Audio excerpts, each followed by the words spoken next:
Hi, hello my dear students. Welcome to our channel Rajesh Biology and I am Rajesh MSc Zoology. Today our topic is another X-linked recessive gene disorder, Duchenne muscular dystrophy.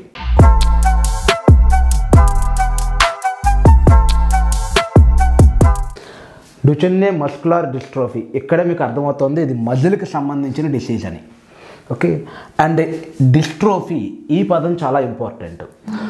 మనకి muscular dystrophies 2-3 రకాలు ఉంటాయి, కానీ డుచెన్నే muscular dystrophy అనేది పర్టికులర్గా ఒక gene ఏదైతే X chromosome మీద ఉంటుందో, ఏదైతే డిస్ట్రోఫిన్ అనే ప్రోటీన్ని కోడ్ చేస్తుందో ఆ జీన్ మ్యూటేట్ అవ్వడం వల్ల వచ్చే కండిషనే డుచెన్నే మస్కులర్ డిస్ట్రోఫీ. అంటే ఇది కూడా ఎక్స్ లింక్డ్ జీన్ డిజార్డరే, అండ్ దట్టు ఇది ఒక recessive gene disorder. So X linked recessive gene disorder. మనం ఇప్పుడు డుచెన్నే మస్కులర్ డిస్ట్రోఫీ గురించి డిస్కస్ చేస్తూ ఈ డిసీజ్ ఎలా వస్తుంది, ఇలా వచ్చిన తర్వాత సిమ్టమ్స్ ఎలా ఉంటాయన్నది మాత్రమే ఎక్స్ప్లెయిన్ చేసుకుంటాం. దీనికి సంబంధించిన క్రాస్ మనం వేయడానికి కుదరదనమాట. అంటే సి ప్లేస్లో హెచ్ పెట్టి వేశారు కదా, ఇప్పుడు హెచ్ ప్లేస్లో డి పెట్టి వేయచ్చు కదా అని మీకు డౌట్ రావచ్చు. అది థియరిటికల్గా ప్రాక్టికల్గా బాగానే ఉంటుంది, కానీ మనం రాసేదానికి బాగానే ఉంటుంది, కానీ రెగ్యులర్గా సొసైటీలో జరిగే అవకాశం ఉండదన్నమాట. ఎందుకంటే డుచెన్నే మస్కులర్ డిస్ట్రోఫీ అనే ఈ డిసీజ్ ఎర్లీ డెవలప్మెంటల్ స్టేజ్లోనే కనిపిస్తుంది. అంటే ఒక బేబీ నడక మొదలుపెట్టినప్పటి నుంచి, అంటే 2 సంవత్సరాల వయసు నుంచి 5 సంవత్సరాల మధ్యలోనే దీని యొక్క సిమ్టమ్స్ కనిపిస్తాయి. అండ్ ఈ సిమ్టమ్స్ వల్ల తను ఎక్కువ కాలం బ్రతికే అవకాశం కూడా చాలా తక్కువ అనమాట. అంటే 20 years 30 years లోపే, 20 years లోపే ఈ డిసీజ్ వచ్చిన వ్యక్తి లేదంటే డిసీజ్తో సఫర్ అయ్యే వ్యక్తి చనిపోవడం జరుగుతుంది. కాబట్టి ఆ వ్యక్తి పెళ్లి చేసుకుని పిల్లల్ని కానీ ఆ పిల్లలకి ఈ మ్యూటేట్ అయిన జీన్ అనేది ఇన్హెరిట్ అయ్యి ఆడపిల్లల్లో కనిపించి క్యారియర్గా ఉండి ఆవిడ మళ్ళీ ట్రాన్స్ఫర్ చేసే అవకాశాలు చాలా తక్కువ. అండ్ మీరు అందరూ కూడా బాగా అర్థం చేసుకున్నారు అనుకుంటున్నాను. నేను last time colour blindness explain చేశాను, హీమోఫీలియా ఎక్స్ప్లెయిన్ చేశాను. వేయాలనుకున్నట్లయితే కనుక సేమ్ క్రాస్ మీరు సి ప్లేస్లో హెచ్ పెట్టినట్టుగా ఇప్పుడు హెచ్ ప్లేస్లో డి పెట్టి మీరే క్రాస్ని ప్రిపేర్ చేసుకోవచ్చు. అయితే ఇక్కడ నేను డుచెన్నే మస్కులర్ డిస్ట్రోఫీలో జరిగే సిమ్టమ్స్ ఎందుకు వస్తాయి అండ్ ఆ వ్యక్తి ఎందుకు అంత మజిల్ పెయిన్తో లేదంటే ఈ రకమైన సిమ్టమ్స్తో చనిపోవడం జరుగుతుంది అనేది చూద్దాం. సో డుచెన్నే మస్కులర్ డిస్ట్రోఫీ అనేది ఒక X linked recessive gene disorder. Muscular పేరులోనే అర్థమవుతుంది ఇది మజిల్కి సంబంధించింది అని. డిస్ట్రోఫీ ఈ పదం చాలా ఇంపార్టెంట్. మన బాడీలో డిస్ట్రోఫిన్ అనే ఒక ప్రోటీన్ ఉంటుంది. ఈ ప్రోటీన్ని కోడ్ చేసే ఒక జీన్ ఉంటుంది, డిస్ట్రోఫిన్ జీన్. ఈ డిస్ట్రోఫిన్ జీన్ అనేది లాంగెస్ట్ జీన్ ఇప్పటిదాకా మనం కనుగొన్న జీన్స్లో. ఓకే, లాంగెస్ట్ నౌన్ జీన్ ఏంటి అంటే డిస్ట్రోఫిన్ జీన్ అనమాట. ఇది చాలా చాలా ఇంపార్టెంట్. లాంగెస్ట్ నౌన్ జీన్ ఏంటి అంటే డిస్ట్రోఫిన్ జీన్ అనేది చాలా ఇంపార్టెంట్ బిట్టే. అండ్ ఈ జీన్ ఉండేది ఎక్కడ అంటే ఎక్స్ క్రోమోజోమ్ మీద అనేది కూడా ఇంపార్టెంట్ బిట్. అండ్ మనం హ్యూమన్ జీనోమ్ ప్రాజెక్ట్ కోసం ఎక్స్ప్లెయిన్ చేసుకునేటప్పుడు అక్కడ మళ్ళీ డిస్ట్రోఫిన్ అనే ప్రస్తావన వస్తుంది. అప్పుడు ఇంకాస్త డీటెయిల్గా ఎక్స్ప్లెయిన్ చేసుకుందాం ఆ రకమైన బిట్స్ కోసం. ఇప్పుడు డిస్ట్రోఫిన్ ప్రోటీన్ యొక్క పని ఏంటో చూద్దాం. అసలు డిస్ట్రోఫిన్ ప్రోటీన్ ఎక్కడ ఉంటుంది అంటే దాని యొక్క ఫంక్షన్ ఏంటి, ఇది ఒక్క ప్రోటీన్ మిస్ అవ్వడం వల్ల ఎందుకు మనిషి ఆయుర్దాయం అనేది 80 ఏళ్ళకు పైగా తగ్గిపోయి 20 years లోపే చనిపోవడం జరుగుతుంది అనేది చూద్దాం. First of all muscle cells మీకు ఆల్రెడీ నేను లోకోమోషన్ అనే చాప్టర్ ఎక్స్ప్లెయిన్ చేయడం జరిగింది. ఒకసారి అది చూస్తే మీకు స్కెలిటల్ మజిల్ స్ట్రక్చర్ తెలుస్తుంది. అండ్ మీరు జెనెటిక్స్ దాకా వచ్చారంటే ఆల్రెడీ మీ క్లాస్లో కూడా ఈ మజిల్కి సంబంధించిన స్ట్రక్చర్ అయిపోయే ఉంటుంది. కాబట్టి ఇది మజిల్ ఫైబర్ అంటే మజిల్ సెల్, దీన్నే మయోసైట్ అని కూడా అంటాం. ఇది ఇంకొక మజిల్ ఫైబర్. ఓకే, ఈ 2 మజిల్ ఫైబర్స్కి మధ్యలో ఉండేది ఎక్స్ట్రా సెల్యులార్ స్పేస్ అంటే ఇంటర్స్టీషియల్ స్పేస్ అని చెప్పుకోవచ్చు. ఓకే, ఈ బయట ఉండే స్పేస్లోనే ఈ సెల్ని కూడా కనెక్ట్ చేస్తూ మనకు కొన్ని ప్రోటీన్స్ ఉంటాయి, కొన్ని రకాల ప్రోటీన్స్ ఉంటాయి. అందులో ఒక ప్రోటీన్ పేరు డిస్ట్రోఫిన్.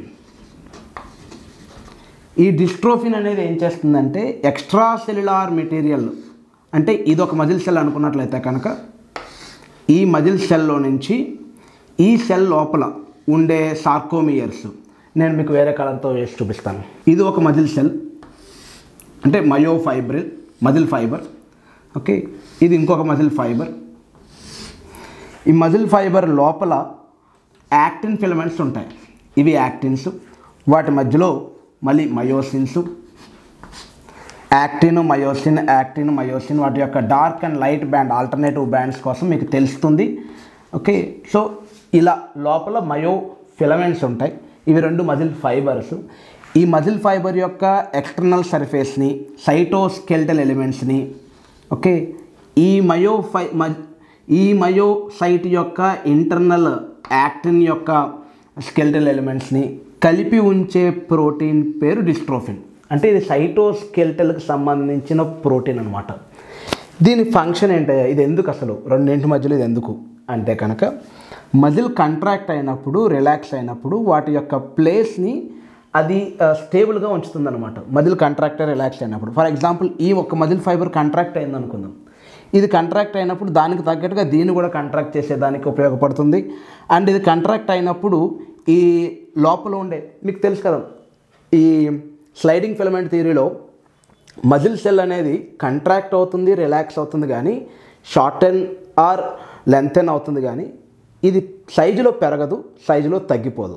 ఓకే, సో ఇలా కంట్రాక్షన్ అండ్ రిలాక్సేషన్ టైంలో ఇది ఒక ఇప్పుడు ఫర్ ఎగ్జాంపుల్ నేనే ఉన్నాను, ఈ బోర్డు ఒక ఇంకొక సెల్ అనుకుందాం, నేను ఒక సెల్ని, ఈ బోర్డు ఒక సెల్. నేను ఇలా కంట్రాక్ట్ అవుతున్నప్పుడు నా ప్లేస్ అనేది డిస్ప్లేస్ అయిపోకుండా, ఈ బోర్డు అనేది డిస్ప్లేస్ అయిపోకుండా మధ్యలో నా హ్యాండ్ అనేది ఒక డిస్ట్రోఫిన్ ప్రోటీన్గా పనిచేస్తుంది.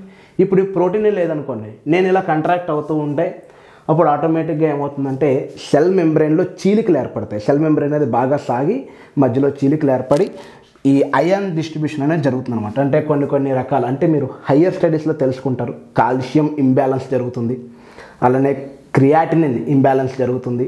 ఇలాంటి కొన్ని ప్రాబ్లమ్స్ జరిగి ఈ మజిల్ అనేది మెల్లిమెల్లిగా వీక్ అవుతుంది. దీంట్లో కంట్రాక్షన్స్ జరగకపోవడం వల్ల మజిల్ సెల్స్ అనేవి మెల్లిగా చనిపోతాయి. మయోసైట్స్ అనేవి డీజనరేట్ అయిపోతూ ఉంటే మజిల్ సెల్స్ని రీప్లేస్ చేసేదానికి ఫ్యాట్ టిష్యూ వస్తుంది. సో మెల్లిగా ఆ మజిల్ అనేది కంట్రాక్షన్ అనే కెపాసిటీని కోల్పోతుంది అనమాట. ఈ సిమ్టమ్స్ అన్నీ ఎర్లీ డెవలప్మెంటల్ స్టేజెస్లో కనిపిస్తాయి. అండ్ మజిల్ అంటే ఓన్లీ ఈ బైసెప్స్ మజిల్ లేదంటే నడిచేదానికి ఉపయోగపడే కాళ్ళ దగ్గర ఉండే స్కెల్టల్ మజిల్స్ మాత్రమే కాదు. ఓకే, మన రిబ్స్ దగ్గర ఉండే మజిల్స్ కూడా స్ట్రైటెడ్ మజిల్స్ లాంటివి, అవి మన కంట్రోల్లో ఉంటాయి కూడా. ఈ మజిల్స్ కూడా ఎఫెక్ట్ అవ్వడం వల్ల డయాఫ్రమ్, అలానే రిబ్స్ దగ్గర ఉన్న మజిల్స్ ఇవి ఎఫెక్ట్ అవ్వడం వల్ల ఈ బ్రీతింగ్ ప్రాబ్లమ్స్ కూడా వస్తాయి. మనకి టెక్స్ట్ బుక్లో ఇచ్చినట్టుగా మనం మాట్లాడుకోవాల్సి వస్తే కనుక, ఆ సిమ్టమ్ని కానీ ఎక్స్ప్లెయిన్ చేయాల్సి వస్తే కనుక టెక్స్ట్ బుక్ ఇచ్చింది progressive degeneration or progressive weakening of the muscle అనేది ఒక మెయిన్ సిమ్టమ్గా చెప్పచ్చు. అండ్ రీసెంట్గా నేను ఒక నీట్ ఎగ్జామినేషన్ క్వశ్చన్ చూశాను, which of the following is the symptom of myasthenia gravis అని అడిగాడు. మైస్థీనియా గ్రావిస్ అడిగి ఆప్షన్స్లో progressive degeneration of the muscle అని ఇచ్చి అలానే కొన్ని ఇన్ఫర్మేషన్స్ అని చెప్పి అలా 2-3 ఆప్షన్స్ ఇచ్చాడు. ప్రోగ్రెసివ్ డీజనరేషన్ అనేది ఇక్కడ మనకి డిస్ట్రోఫీ, జెనెటిక్ డిజార్డర్కి సంబంధించిన సిమ్టమ్. ఓకే, మైస్థీనియా గ్రావిస్ అనేది కంప్లీట్గా డిఫరెంట్ డిజార్డర్. అది దానికోసం ఆల్రెడీ మనం మాట్లాడుకున్నాం మజిల్ అండ్ లోకోమోషన్లో, ఆ వీడియో మీరు అబ్జర్వ్ చేయండి. అదొక ఆటో ఇమ్యూన్ డిజార్డర్. ఈ ఆటో ఇమ్యూన్ డిజార్డర్లో ఈ ఎస్టేల్ కొలైన్ రిసెప్టార్స్ ఏవైతే ఉన్నాయో అవన్నీ కూడా బ్లాక్ అయిపోతాయి. సో అక్కడ మజిల్ కంట్రాక్షన్ అనేది స్టాప్ అవుతుంది అనమాట. ఆ డిసీజ్ వేరు, మైస్థీనియా గ్రావిస్ వేరు. మైస్థీనియా గ్రావిస్ అనేది ఒక autoimmune disorder. Muscular dystrophy వేరు. మస్కులర్ డిస్ట్రోఫీలో కూడా 2-3 రకాలు ఉండొచ్చు, అవన్నీ కూడా జెనెటిక్ డిజార్డర్సే. మస్కులర్ డిస్ట్రోఫీస్ అన్నీ జెనెటిక్ డిజార్డర్సే. అందులో పర్టికులర్గా డుచెన్నే మస్కులర్ డిస్ట్రోఫీ అనేది X linked recessive gene disorder. Okay, దీనివల్ల డిస్ట్రోఫిన్ కోడ్ చేసే జీన్ మ్యూటేట్ అవ్వడం వల్ల డిస్ట్రోఫిన్ అనే ప్రోటీన్ ఫామ్ అవ్వదు, లేదా సగమే ఫామ్ అవుతుంది. దీనివల్ల ఏమవుతుందంటే progressive degeneration of the muscles అన్నీ కూడా చాలా వీక్ అయిపోతాయి. మెల్లిమెల్లిగా మజిల్స్ అన్నీ వీక్ అవుతాయి. అండ్ ఈ ఎంతమంది ఎఫెక్ట్ అవుతారు అంటే కనుక ఆల్రెడీ చెప్పుకున్నాం మనం, 1/3600 యాజ్ పర్ టెక్స్ట్ బుక్. యావరేజ్గా చూసినా మనం రౌండ్ ఫిగర్ చేసినా 3500లో లేదా 3600లో టెక్స్ట్ బుక్ ప్రకారం ఒక్కరికి ఇది ఎఫెక్ట్ అవుతుంది. ఇది ఎవరి నుంచి సంక్రమిస్తుంది అంటే క్యారియర్ ఉమెన్ నుంచి వస్తుంది. It is due to the deletion of this protein. ఈ ప్రోటీన్ ఎందుకు ఫామ్ అవ్వట్లేదంటే mutation in the dystrophin gene. ఇది ఎక్కడ ఉంది అంటే ఎక్స్ క్రోమోజోమ్ మీద ఉంది. అండ్ ఇది X linked recessive gene disorder కాబట్టి ఫిమేల్స్ అనేవాళ్ళు ఎఫెక్ట్ అవ్వరు. ఒకవేళ క్యారియర్గా ఉన్నప్పటికీ వీళ్ళకి పెద్దగా ప్రాబ్లం లేదు, ఎందుకంటే ఇది కోడ్ చేస్తుంది. ఓకేనా. బట్ మేల్స్ దగ్గరికి వచ్చేటప్పటికి వేరే ఆల్టర్నేట్ ఎక్స్ క్రోమోజోమ్ ఉండదు కాబట్టి మేల్స్లో ఎక్కువగా ఎఫెక్ట్ అవుతారు. ఇది డ్యుచెenne మస్కులర్ డిస్ట్రోఫీ. అండ్ మీకు ఏమైనా డౌట్ ఉన్నట్లయితే కనుక కామెంట్ బాక్స్లో మెన్షన్ చేయండి, దానికోసం ఎక్స్ప్లెయిన్ చేస్తాను. అండ్ ఈ వీడియోని ఇంతవరకు చూసినందుకు చాలా థ్యాంక్స్. ఒక చిన్న లైక్ అండ్ షేర్, సబ్స్క్రైబ్ ద్వారా మన ఛానల్ని సపోర్ట్ చేయండి. Thank you. Have a nice day.